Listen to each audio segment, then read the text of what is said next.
Good morning, YouTube. Matthew back here with you today. I did not share yesterday's mail in yesterday's video. It was only two small pickups that came in, and they're not really that big a deal. But I thought I would do a quick video this morning and share them with you.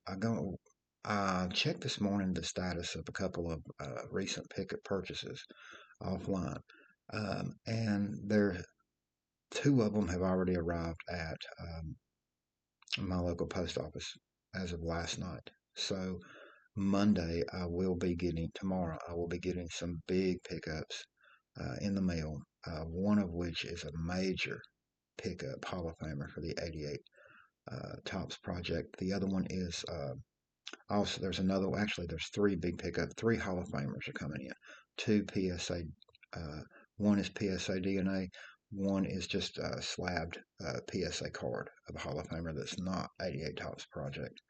And then there's another third Hall of Famer coming in that is also it is for the 88 top set, but it's not slabbed, but it's definitely authentic. But anyway, in this video, these are all 88 tops, but one is not for the tops project that I've been working on. This was just for me.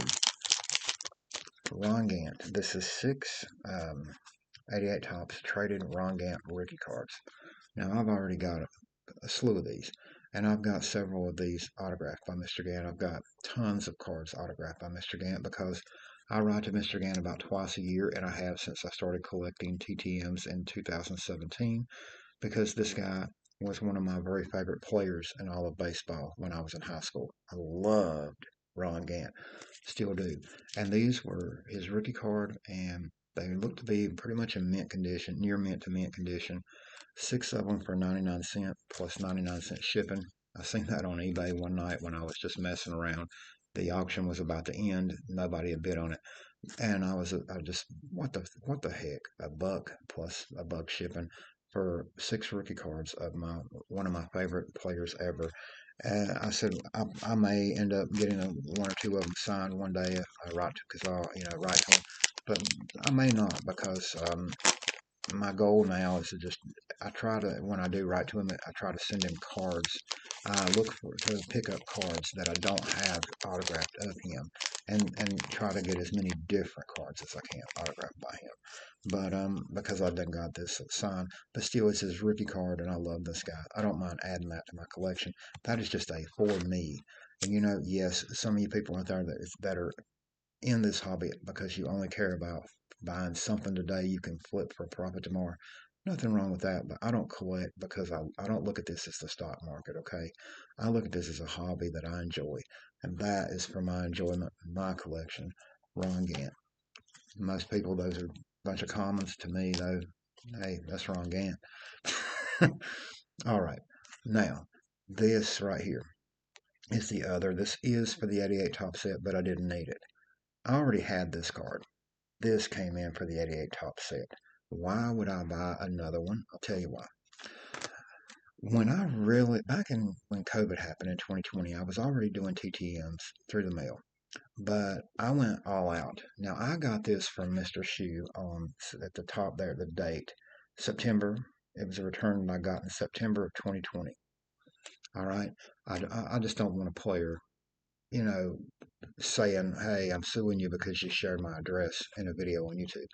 At the same time, you can get his address, the same address, off of sportscollectors.net, Sports Card Forum, Star Tiger, and several other websites out there that have former players' addresses. But at any rate, I don't want a player getting mad at me, so I don't want to really share their address. But I had this, and what I've done, I didn't write to him and get him to sign this card specifically because I wanted this card signed in 2020.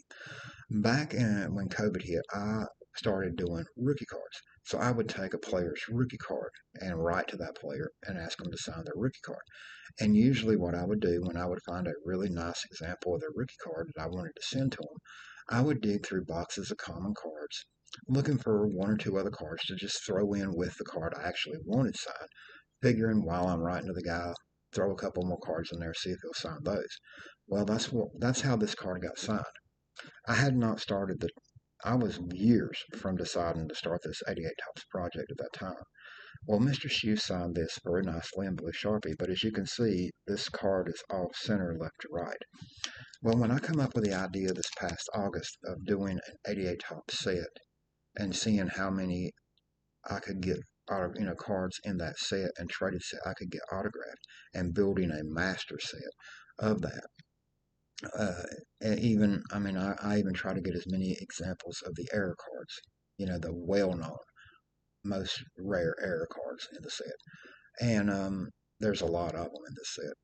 But I'm looking at the cards I already had autographed back in August for this set because I had a few hundred at the time, and I'm like, that's a nice signature in blue Sharpie, but the card is so off center. Why did I send that?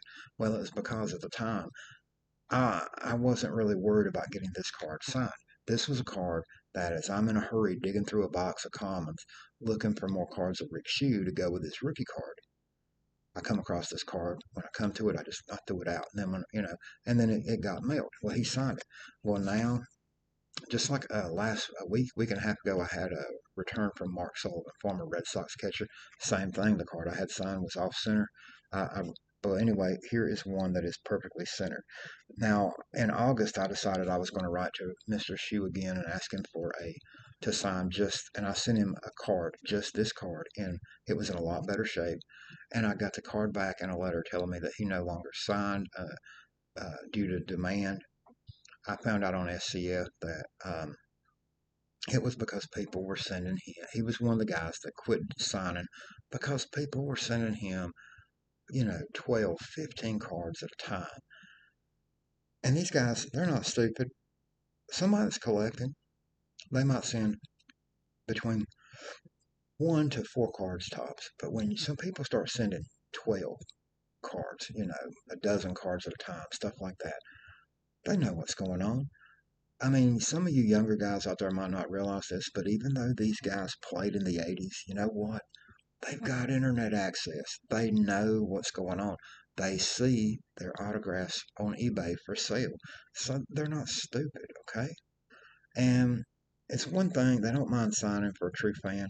When I write to players, I actually do handwritten letters. Now, yes, I grew up in a time when we still learned how to write in cursive, and I realize younger guys, they don't have that ability because schools don't teach cursive writing anymore. But you know what? I even hand print, just like I hand printed that right there on that back of that. I hand print my letters so that the player can read what I write. And I've learned that players appreciate a handwritten letter a whole lot more than just a, you know, typed out Xerox, or I say Xerox, but somebody just printing off a mass. Uh, a lot of guys in these groups I'm in on Facebook, they will type up a autograph request. Dear Sir. They don't put the player's name, nothing, just Dear Sir. They'll type up a short paragraph request. They'll print out 50 copies of it and they'll fold them up, put them in an envelope of cards, and mail them out to players. You can do that, but I found that players, a lot of times I'll send to a player, I'll ask for 1 autograph, or 2 autographs, 3 autographs, cards. And a lot of times they'll send back extra cards signed, or they'll send back photos signed or a letter of their own thanking me for my letter. They appreciate somebody taking the time and writing them a letter. And they can tell when you mention things that you remember about when this guy played, they know you were a fan. They know you're not just looking to make a quick profit on eBay. But anyway, this card here, this did not come from eBay. This come from a buy sell trade TTM group I'm in on Facebook. Guy was having a fire sale one day last week. He had a bunch of cards listed $3 a piece from all different sets. And I'm looking through what all the photos of all the cards he had, and there was this Rick Shue. It was well centered, as you can see. Compared to this one, it's better centered, left to right, especially. And I don't know. I can really tell a big difference in the centering on this card compared to this card. So, and it's blue Sharpie steel, nice signature. $3, free shipping. I mean, for one card, the guy told me not to worry about the shipping, so I still tacked on 50 cent sent him $350 by PayPal because he had to buy a stamp to mail it to me. But I'm tickled to get that right there for that. And but this one will now go into a TTM binder, and this one will go into the 88 Top Set project. That's just me. I mean, it's funny because when I started the project, I wanted to not only get as many cards as I had signed, as I could signed for the set, but I wanted to, the cards, even the cards that I don't have signed, I want them in mint condition or as close to mint condition as possible. So, so anyway, that is yesterday's mail, and like I said, not a big deal. I will tell you this though, tomorrow, Monday, I checked online when I first got up this morning. Um, I, I looked up a couple of tracking numbers. I've got 3 Hall of Famers for sure coming in the mail tomorrow. Should be here tomorrow. All 3 have arrived at my local Youngstown, Ohio distribution center, so that means they should be to me tomorrow. One is a legendary Hall of Famer, played back in the 40s and 50s. The other he played in the 30s, 40s, and 50s. He is not for the 88 Tops set project, but he is somebody that I love. Former Indians great. It's not an autograph though. It's a PSA. It's a serial numbered PSA. Short print PSA card. Graded card. But then there's 2 Hall of Famers coming in that are autographs for the 88 Tops project. One is PSA DNA authenticated, my favorite player of all time. When I was a kid, I loved the guy. And the other is also a Hall of Famer. It's not authenticated, but it's definitely authentic. It's just not been slabbed, but definitely authentic. Hall of Famer that he signs by mail, but he charges a fee. I got a good deal in this one because somebody needing money, willing to sell it. Facebook group, I bought it. So I definitely got 2 Hall of Famers coming tomorrow for the 88 Top set, plus a graded card, a short print card of another legendary Hall of Famer, and that's not counting anything else that might come in, BTTM or smaller purchases like this that I'm not able to look up tracking. But anyway, I'll be doing a video to share that, and depending on my mail with our weather right now, we just have had a big snow system that stopped last night. Big snow. We got a lot of snow outside. Then we got another one coming into tomorrow. Actually, it starts tonight into tomorrow morning. We could see anywhere, depending on how the storm moves, we could see anywhere from 3 to 4 inches of snow, additionally to what we got now, up to more than a foot. So I'm getting ready to go out here in a little bit to the grocery store before that hits because this is that time of year. You live in Northeast Ohio, you get a lot of times at least 1, if not 2 weeks in every winter where you're stuck at home, snowbound. But that's me right now. So it's amazing to me the mail carriers still come out in this stuff. And some brave people going around wind chills -0 outside, and they walking around deliver mail. But gotta love them. Anyway, thank you all for watching. Like I said, if the mail comes early enough, I will share those in a video tomorrow. If it's too late, I'll be doing that video on Tuesday. But anyway, stay tuned to my channel, like, share, and subscribe. And I'll be back again real soon with more videos.